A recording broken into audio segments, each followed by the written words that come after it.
Welcome to our podcast, Fuck the Diet Cycle, with myself, Laura Knight, and Abby Lodge. This is for you if you want to cut through the diet industry bullshit and finally end that cycle. Grab yourself a cuppa, get comfy, and let's dive straight in, shall we? Okay, so is it day one or is it just continuing with your weight loss journey? There is a huge difference and the impact on your mindset is huge. What would you say? Absolutely. So many people, when they come on a weight loss journey, they start off strong, everything's kind of whatever plan they're following, they're hitting it, might be getting their steps in, their water in, all their calories, food, it's all on point. And then something happens, life throws some sort of shit at them, and they might come off track for one meal or, nosedive into the biscuits. Fuck it, I've done it now. I have to start again. And then by saying to yourself, fuck it, I have to start again tomorrow or Monday, let's face it, the whole famous I'll start again Monday, all that is actually doing is reinforcing in your mind that you're not going to do it. And that basically between now and when you are deciding to get back on track, you're just going to absolutely go crazy and overeat in between that period. Whereas if, yes, you've been 100% on your plan, something does happen, you do slip up and you do nosedive into the biscuits, rather than kind of taking that step back and thinking, right, what has actually led me to nosedive to whatever food that is in the first place? What has happened? Why did I feel that need to go and have X, Y, and Z? And putting things into place there and then to be like, right, okay, yes, I've slipped up. Doesn't matter. Doesn't mean it's game over. And just continuing. So, for example, if it is, like, I'm going to take a school day, for example, because I think that 3 o'clock rush for a lot of people is very, very triggering. So the kids come home from school, they're absolutely ravenous. They're opening the cupboards and then you think, fuck it, I'm going to sit down with a cup of coffee or tea or whatever, and I'm going to have a biscuit. Oh, shit, I've fucked up.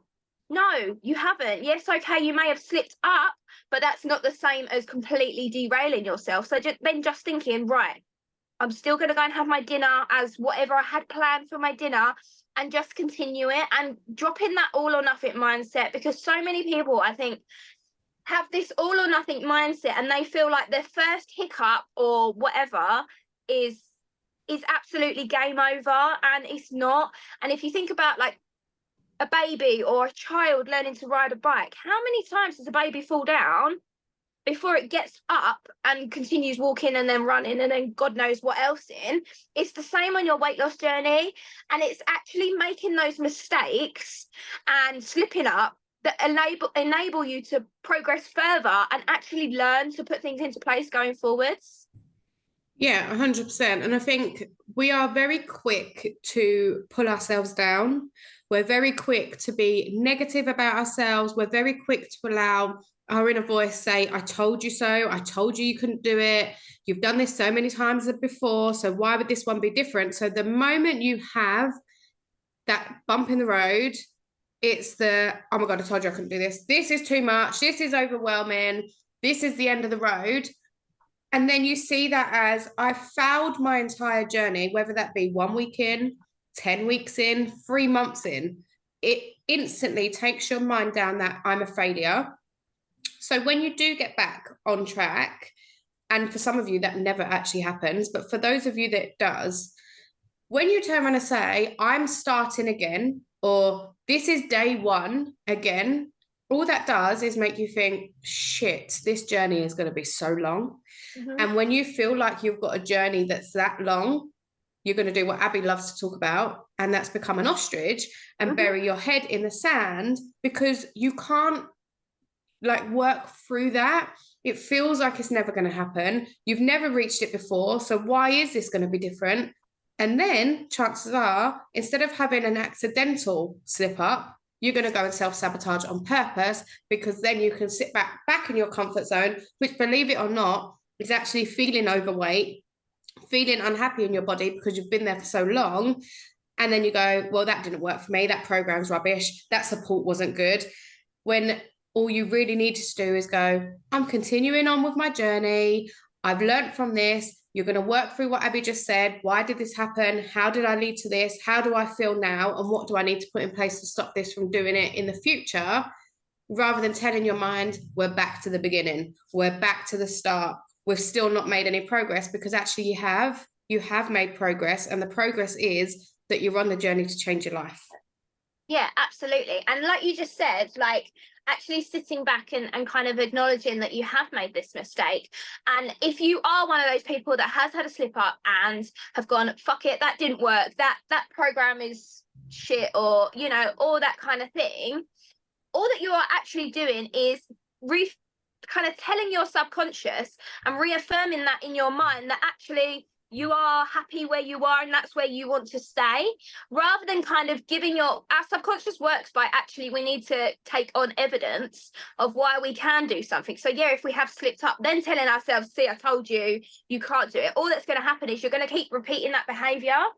And then that's what's going to happen. It doesn't matter what plan, diet, God knows what else you want to do. It's always going to be that same kind of pattern of events that are going to happen until you reach a point where you just think, I'm just meant to be overweight, and just stay there and be unhappy. So yes, okay, you may have slipped up, but learning from that and being like, yes, I slipped up, but what have I learned here? Like, I have so many clients that are like, oh, I fucked it, whatever.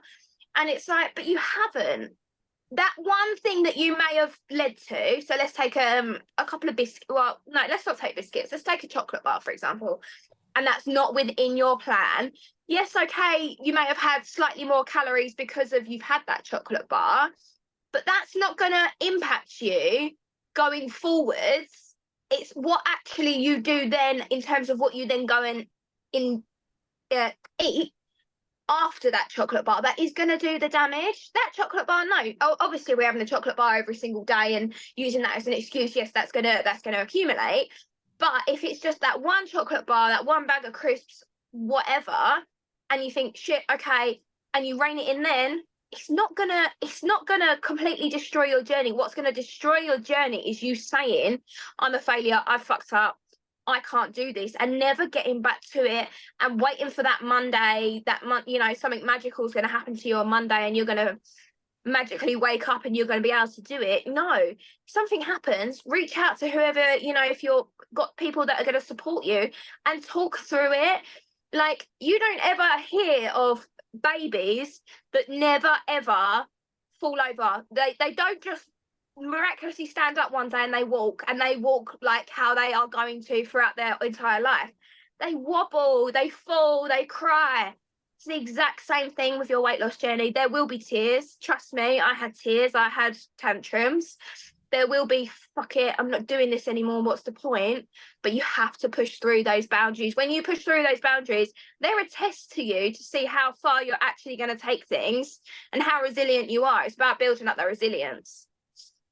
Exactly that. So take away from this podcast, number one, bumps in the road are allowed to happen. They shape you as a person and they will shape your weight loss journey and allow you to build those tools that you need to keep on getting stronger every single time. You are a human being, not a robot, and you're dealing with a food addiction. Number two, stop telling yourself that you're on day one or you're starting again, because like Abby said, your mind believes what is told. And number three, stop thinking that one slip up is going to end up taking you back to square one on the scales, because it doesn't. It is what you do after that happens. So reach out, speak about it, let us talk you through it. And we promise you that consistency over perfection, like we keep on saying, is the way forward. Thank you for listening. If you loved it, don't forget to press that subscribe button and the little bell so that you never miss a future episode. We will be back here with a new one on Sunday at 7 a.m. We'll see you there.